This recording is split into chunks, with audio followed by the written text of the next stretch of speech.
YouTube? What is going on? DA Comics here, coming back at you guys with another comic book pickups. This, of course, being the videos where I show you guys all of the new comic books that I pick up each week and add to the growing comic book collection over here.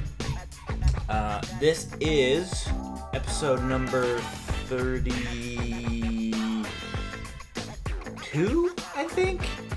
I don't know. I lose track all the time, but welcome back. I wanted to mention before I dive into the comic books for this week, there will not...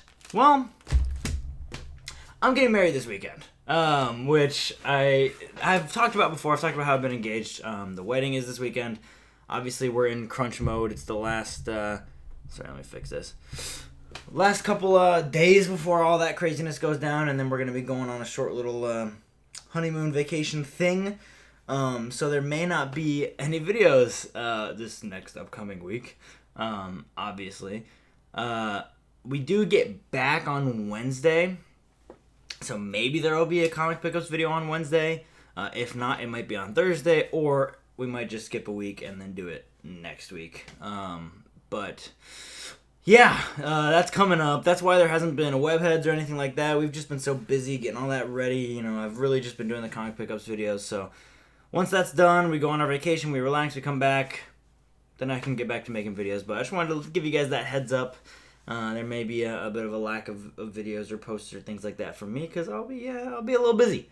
So looking forward to that. And also, once we come back, I'm probably going to have some like photos and videos from the wedding and stuff that I would share with you guys, because, you know, some cool stuff to share, things like that. But aside from that, I'm just going to dive into this video. It's probably going to be a quicker one today. I've got a little bit of a headache, so I'm going to be stopping to drink some water here. But got some pretty cool books this week. Got some more back issues that came in, as well as some new books. A lot of awesome books came out this week, so I'm excited to talk about a good few of these. So first off, the first comic book I'm going to talk about is actually The Amazing Spider-Man number 10. Normally I would save Spider-Man for last, and that's because normally Spider-Man would be my favorite book whenever it comes out. I really had a wake-up call this week when I was going to the comic store, and of all of the comic books coming out, the new issue of Amazing Spider-Man was the one I was looking forward to least.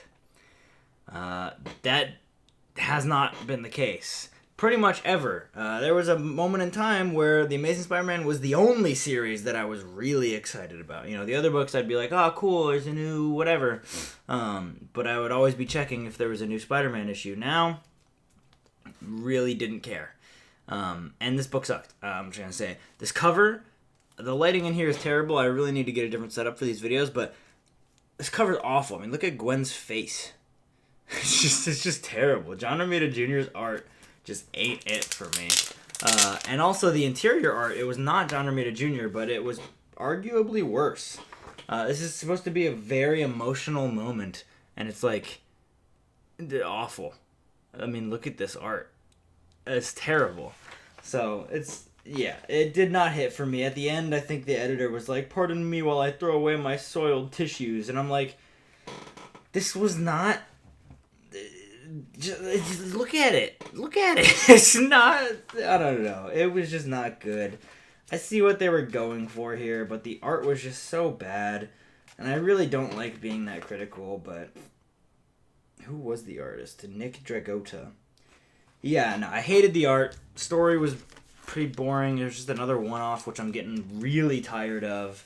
Now we're about to have a short Hobgoblin story, and then we're diving right into Dark Web, which I don't give a flying crap about. So, yeah. Spider-Man comics not good right now, so we're just going to move on. It's crap. That's all I got to say. It's crap. But the next book is not crap. It is Thor number 27. Trying to get a good light here. Legacy number 753. This is, of course, a Thor and Venom crossover. Awesome cover. That's why I got it in the Mylar bag here. I was really looking forward to this book, and I gotta say, I was a little disappointed for two reasons. One, this book was really advertised as Donny Cates writing Venom again. And so I was expecting that to be the case. But this book is scripted by Al Ewing. I mean, the plot was worked on by Donny Cates and Al Ewing, but the script itself was Al Ewing. So it's literally not Donny Cates writing Venom again. So I feel like that was a little bit of false advertising, them saying that and acting like that was going to be the case. And the story itself was just kind of alright. It picked up with Thor kind of recapping some of the recent events, the Banner of War crossover, the Donald Blake storyline. And then all of a sudden Venom just kind of shows up. And a villain whose name I don't remember. And yeah, I would say it hit just about as much as recent Venom issues have, where it's just kind of like, King of Black Bedlam, blah, blah, blah. You know, it's just like, okay, cool. Didn't really care. So, definitely a little disappointed. I feel like it was a little misleading to advertise this as Donny Cates writing Venom again, when that is clearly not the case. This is very much Al Ewing's version of Venom. And yeah, it was okay. It was okay. I'm missing the bangers. Like, this Thor series used to have banger after banger. And I used to really look forward to every new issue, and I feel like that hasn't been the case the last few issues. I didn't really care much for Banner of War, and now this storyline seems to just be an Al Ewing advertisement for his Venom series. I miss, like, yeah, I don't know. I want Donny Cates' proper Thor to come back, but I guess he's a little busy. He's working on Vanish, you know, he's doing other things, so it is what it is. It's whatever, you know, not a big deal, but yeah. It's interesting how much Al Ewing and Donny Cates are working together, because Al Ewing was writing Hulk, Donny Cates was writing Venom. They swapped. Then they did Banner of War, which crossed over Hulk and Thor, which Donny Cates is also writing. And then Al Ewing's coming in with Venom. It's just, they're doing a lot of that, but it's cool. I don't know. It wasn't anything crazy. Next book I picked up, we got Detective Comics 1064. I really wish I had good lighting in here, because this is such a beautiful, let me get it, like, such a beautiful cover. The colors are really popping on it. Would it help if I, like, turned this more? Will that adjust the lighting? Oh, maybe. That's a lot better. That's a lot better. Detective Comics 1064. The continuation of Ram V's run. Really enjoying this. They're setting up the whole Urgum family, which there's obviously some lore there that either no one knows or just I don't know. But I'm picking it up as we're going, and love these covers. It's just so beautiful. I love the Detective Comics logo, the like frame around it. It's just super, super, super cool. So very happy with that. Story was good. I liked Talia al Ghul showed up. And obviously Batman's still just hanging around doing his thing, so definitely enjoying it. It's a little bit confusing, having a little bit of a hard time following the story, but all in all, I would say it hasn't been too bad, so it's definitely enjoyable, and worth picking up if you're a big Batman fan. If you're kind of tentatively interested in Batman comics, I would start with the other Batman series rather than Detective. But if you're like a big Batman fan, then definitely a run you should be picking up right now, because it's very good. Also, now that the lighting's better, I can show you that cover for Thor again. Looks a little bit better now. Next book I picked up. I have been waiting for this book for many weeks now. As you guys know, last few weeks, probably like a month now, I've been really getting more into DC Comics, and specifically Superman comics. And so I really wanted to start picking up Superman comics, but I was waiting for a good jumping on point, because it was right in the middle of that like War World saga, which had been going on for a long time, and I just didn't know where to start. So I was waiting for this issue right here, which is Action Comics 1047. The Kal-El Returns Part 1. This is kind of a good jumping on point, right? It's Warworld's over, Kal-El Returns. They're doing a big crossover between Action Comics and Superman, son of Kal-El. And that is this book, Part 1. A beautiful, almost looks painted cover. Is this an Alex Ross cover? No, Steve Beach.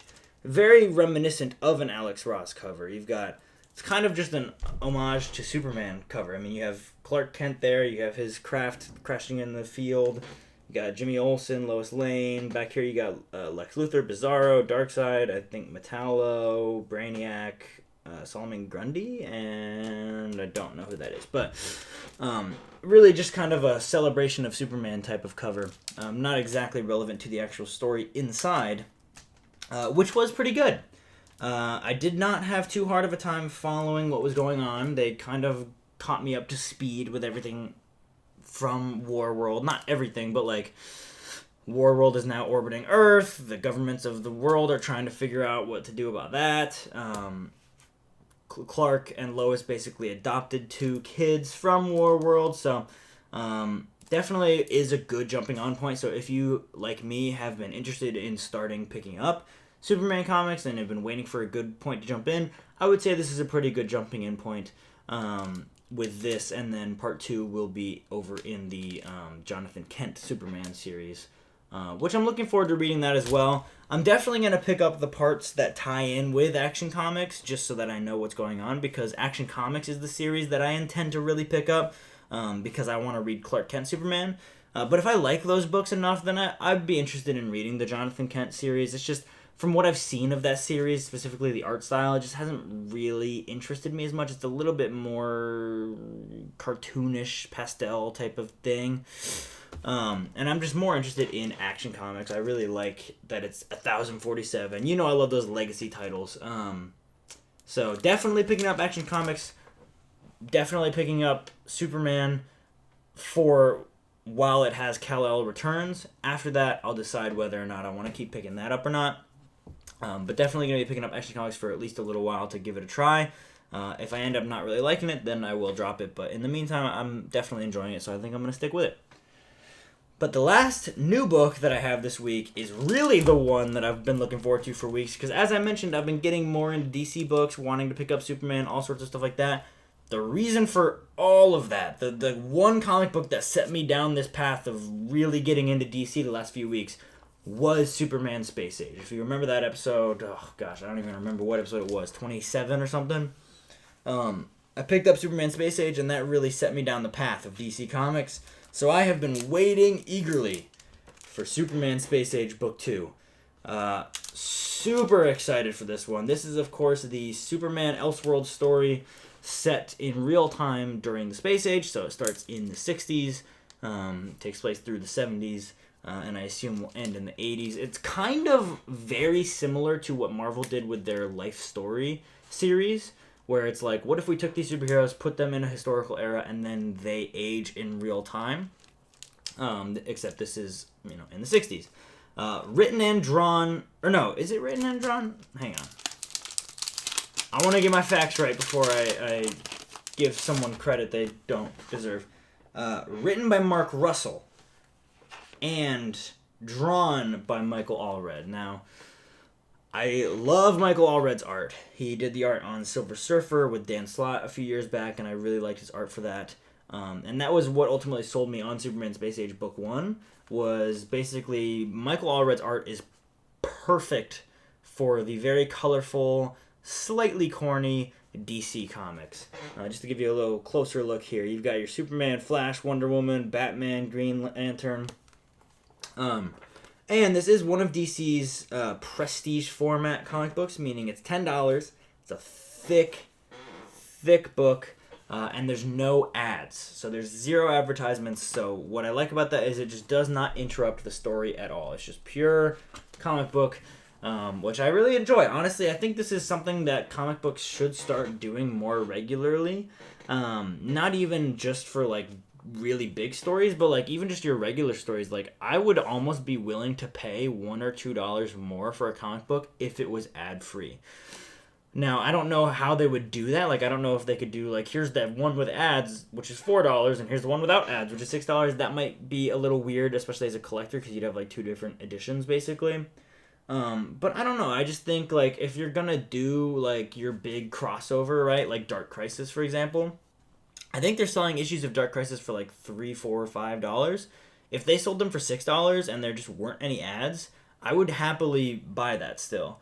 Because I really enjoy because it's always kind of weird when you're reading a book and you turn the page and then there's just like this ad in your face.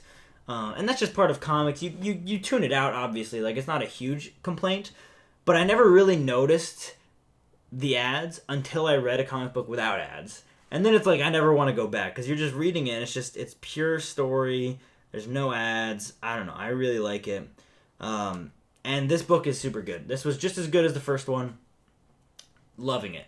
If you're not picking up Superman Space Age, you're really missing out on a quality comic book that's just enjoyable to read. I mean, the story itself is pretty simple. I would say it is very similar to Marvel's Spider-Man and Fantastic Four life story books, where it's like kind of quick because they're trying to span so much time, where it'll do a lot of time jumps and stuff like that. But this book is so enjoyable just for the art. I mean, and that's 50% or more of comic books is the art. This book had a lot more focus on Batman, whereas book 1 was mostly just Superman. And this had all the Justice League in it, but it was really focused on Batman and Superman. But the art is just so enjoyable. I'm trying to find some examples. I mean, just the colors are so vibrant and very clear, crisp lines. It's very, very, very fun. I really love Michael Allred's art. I think his art is very good for a very specific kind of story. Like, he wouldn't be... this is not the art you would want for, this Detective Comics book or the Thor series. It wouldn't work in that. But if we're talking about a Superman comic, Justice League, Silver Surfer, I think he should do like a Howard the Duck or even Guardians of the Galaxy. His art is perfect for that. What I would love to see in the future is a Michael Allred Guardians of the Galaxy run, Howard the Duck run, or even a proper Superman run. I mean, obviously he's doing Superman Space Age, but if they wanted to do a run of Action Comics that was a little more lighthearted, I would love to see Michael Allred on that. But I do think Guardians of the Galaxy would be a really, really good series for him to do. But that's aside the point. Main thing, Superman Space Age is awesome. Pick it up if you're not already. It's great.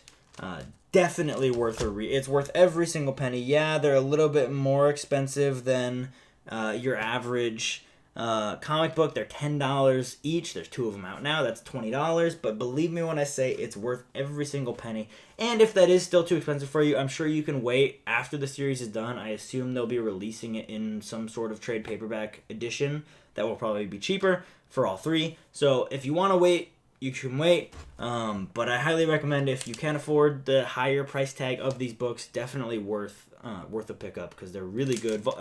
Book 3 comes out next month. And these are, in my opinion, some of Michael Allred's best work. Top tier. So definitely worth a read. Now, that's all the new books. I'm going to get those out of the way here.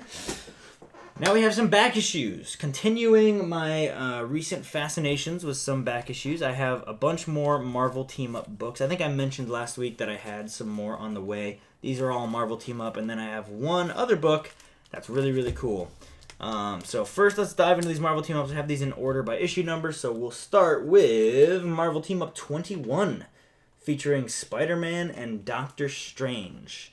Now again, I love these Marvel Team-Up books just because they're really cool. They're just one-off stories featuring 2 superheroes, usually one of them being Spider-Man. And so really, I just went through and picked out team-ups that I really liked. Doctor Strange is a really cool character. I would really like to pick up some more Doctor Strange back issues. And so Spider-Man Doctor Strange crossover, awesome. Can't hate it, right? It's great. Next up, we got Marvel Team-Up 42, featuring Spider-Man and the Vision. Another great character, another great cover. You have this, the Dark Rider, which looks right out of a Ghost Rider comic. Might be, actually. And Vision, a really cool, really cool character. Speaking of Ghost Rider, we got Marvel Team-Up 91 with Spider-Man and Ghost Rider. As you guys know, I've been picking up a bunch of Ghost Rider back issues lately. Been feeling the Ghost Rider love lately, so I wanted to get at least one of the team-up crossovers. There was another one, I think an older one, featuring Ghost Rider, but that one was super expensive because I think it's the first appearance of the eyeball. The Orb. That's his name, the Orb. So that's a little bit more expensive, but there are a few times where it's Spider-Man and Ghost Rider teamed up in Marvel Team-Up, and I'd like to pick those up because really cool character. Next up, we got 106 featuring Captain America fighting the Scorpion. So we got Spider-Man and Cap teaming up against Scorpion. That's a really cool duo. Don't love the cover. It's kind of a boring cover. There's a lot of blue. Spider-Man's pose is pretty weak. Cap looks alright, and then you got the Scorpion tail down there, but could be better. It's not my favorite.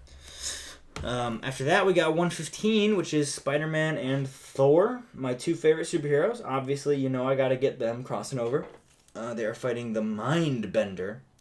Again, not a great cover, but it is what it is. It works. Now, the next two are really, really cool issues that I did not know existed, and when I found out they existed, I knew I just had to get them. First up is Marvel Team Up 127 with Spider-Man and the Watcher. Now, that is so cool, but not only is it a crossover with the Watcher, it's a special Christmas issue. Now, that is awesome. I'm just going to open this up real quick so we can take a look at the story inside. It is Christmas Eve.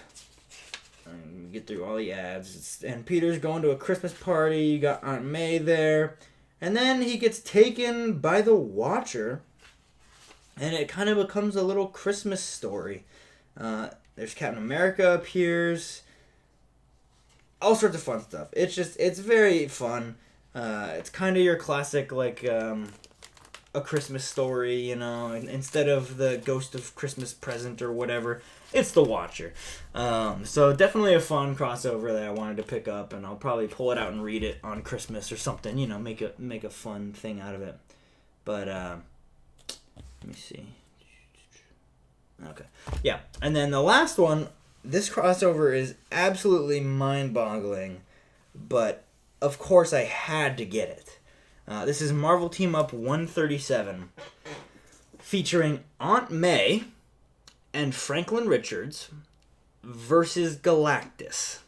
Now, I don't know the story that's going on here, but I think, obviously, Aunt May has been given some kind of superpowers, either via Franklin Richards or something in general, and they're going to fight Galactus.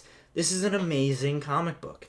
I don't think there can be any better comic book. I think I'm going to take all of these down and just put 4 copies of this up here.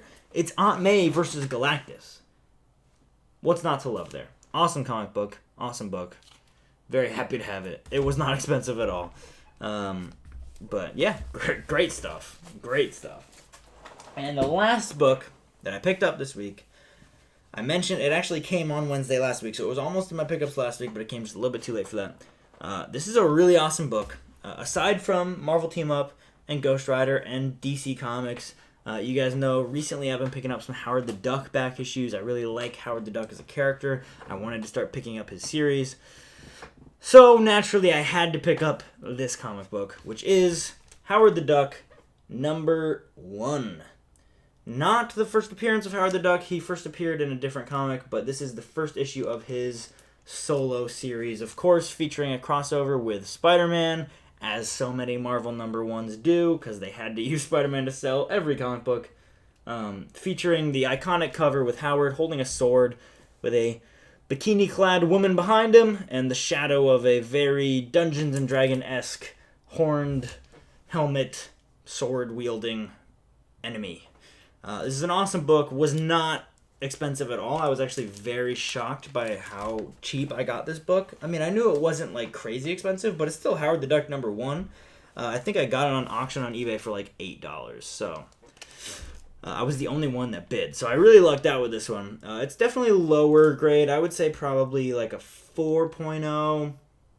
I think would be a fair grade on this, but still displays really well, and it'll check the box for having issue #1. So this was really going to be the only issue that would be hard to get. The rest of the issues are not hard at all. So gonna keep picking up more Howard the Duck books. I think it's a really fun series to collect. And now I got the coveted issue #1. So that's gonna do it for this week. Those are all my pickups. Got those back issues and the new books. Pick of the week is definitely going to have to be Superman Space Age. That I could have told you that even with Howard the Duck #1 in there. I mean, Superman Space Age is one of my favorite comic books right now. The only one really topping it would have to be Batman One Bad Day, And notice that's 2 DC comics. Marvel is not doing great right now, I gotta say.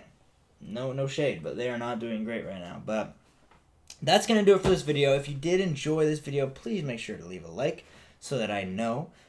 Good feedback from me. And leave a comment down below. Thoughts on any of these comic books, anything like that. Any videos you want me to make. I really try to read every single comment, so if that's the best way to get in touch with me is really in the comment section. If you are new here, consider hitting that subscribe button. I do these videos every week when I'm not getting married, showing you guys my new pickups, talking about them, adding to the collection and things like that. Yeah, that's gonna do it for me. So I'll see you guys on the other side as a married man. Peace out.